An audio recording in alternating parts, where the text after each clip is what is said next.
Hello, friend. Welcome to day 15 of our 20-day challenge. Together, I'm your host, Alicia Carrasco, entrepreneur, author, wife, and mom of two. And if this is the very first episode that you are listening to and you're wondering what the 20-day challenge is, let me explain you very quickly in hopes that you also want to join in. So for the first 20 episodes of this podcast, I propose to be your guide on your journey of self-transformation by committing 20 days to listen to the corresponding episode where we dive deep into the keys and techniques to explore your inner self, and then do your 3 to 5 minute journaling reflection after each episode. So if you'd like to take me up on this challenge, go ahead and keep listening to this very same episode, or you can always go back to day one of the challenge and get started from the very beginning. So for today's challenge, I'd like to talk about what it really looks like to be walking the path towards fulfilling your purpose. And the first thing that I'd say is that fulfilling your purpose in life requires effort and constant action. That's super important. It requires effort and constant action. And this is the way it is because only when you begin to take action, you discover whether this path you have chosen is the right one for you or not.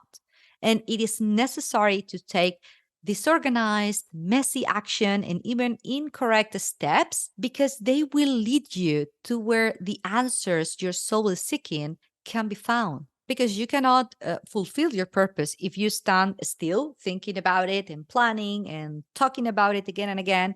And that's it. When you're doing this, you are only doing theory and you're like idealizing what fulfilling your purpose means. But the reality is you will only know if this purpose is really what you have come here to do if you take action, constant action, and experience it firsthand. It is only by getting in the arena, by taking action, experiencing failure, overcoming fear, and having the courage to continuously move forward, even when it does not make sense at all, that you really discover what your purpose in life really is. Let's clarify this. When you set out on this path towards discovering your purpose in life, it is not an easy path and not always it's going to be fun. In fact, most of the time, you will have challenges to overcome that will require a large dose of courage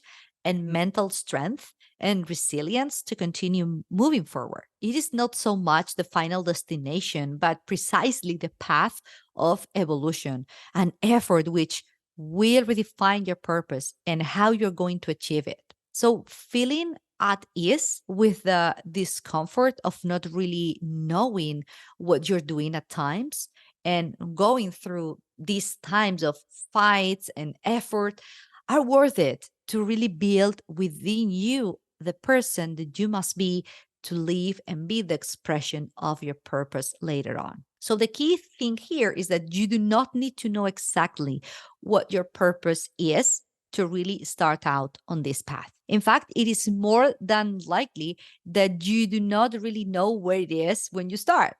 Most likely, what you'll feel is just the need to move your life in another direction, one that makes you feel better internally. So, although it is complex to understand what your purpose is from the beginning, it is easy to follow what makes you feel good in the inside. And in reality, it is only necessary to follow these clues to continue building this path. And this is it. This is the magic of heading towards your purpose, which, despite not really knowing where you're going for the best part of the journey, there is no risk of failure, actually.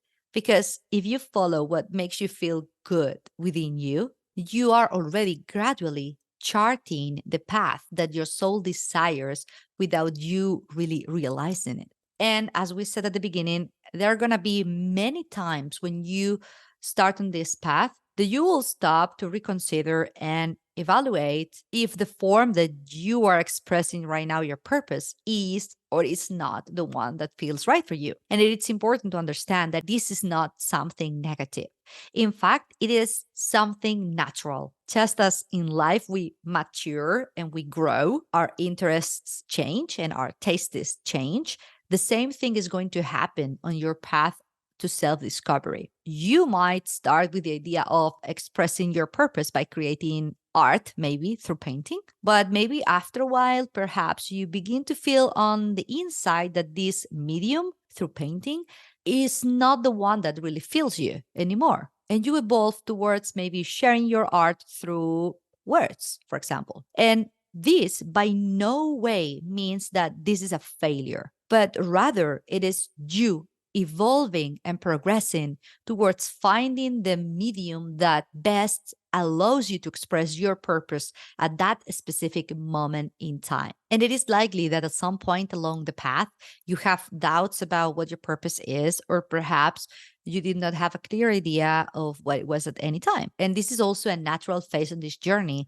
And it is even necessary to be able to internally reevaluate if you are following what your soul has truly come here to do or not.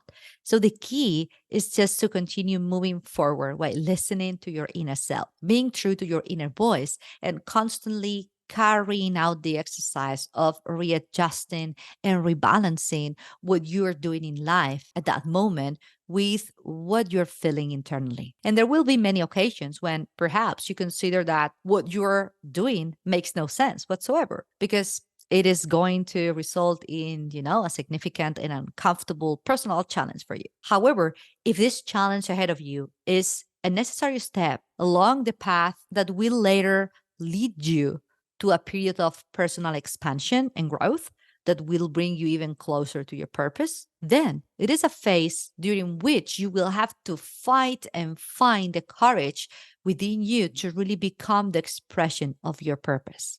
Because that challenge, it's going to be there for you to evolve and grow. And knowing what to decide, what does or what does not bring you closer to your purpose is actually perhaps the most complicated aspect of this path. The mind, in its function to keep you safe, as we discussed in day 2 of this challenge, will always be there to generate doubt and fear.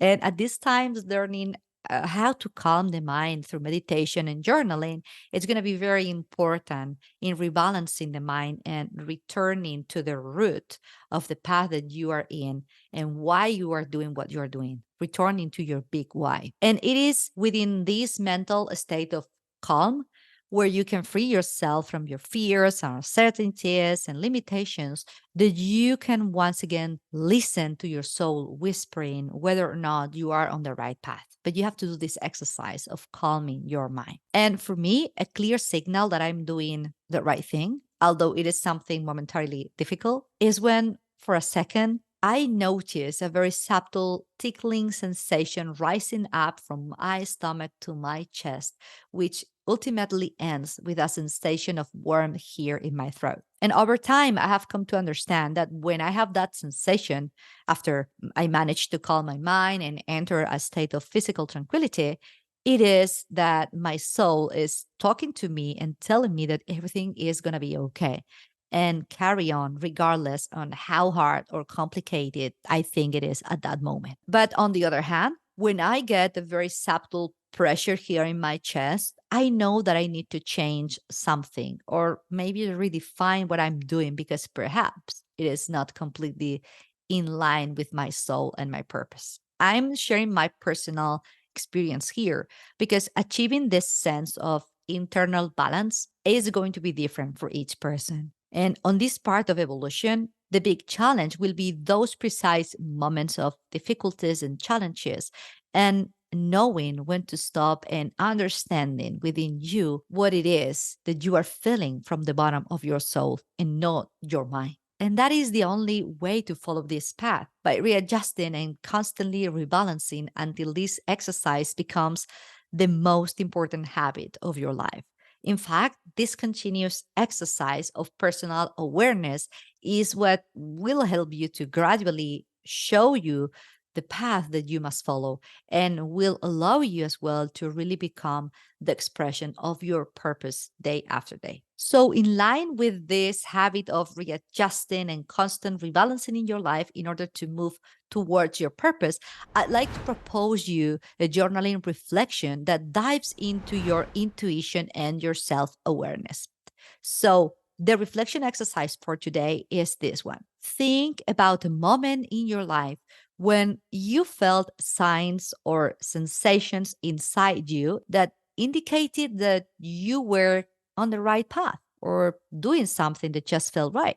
And I also want you to think about all the opposite. A moment when you felt that something was off, that something was wrong. Take a moment to close your eyes and reflect on those different moments and be curious about what kind of sensations you felt in your body and where they were located. After that, take a moment to write it down in your journal. What you write down today is going to show you a hint of how to understand better and listen better to your intuition. And that is something that is key when walking towards your purpose. I hope you enjoyed today's reflection and journaling exercise. And that's all from me. If you like this episode, please like, rate, subscribe, or even share it with a friend. Thank you for listening and see you in the next one.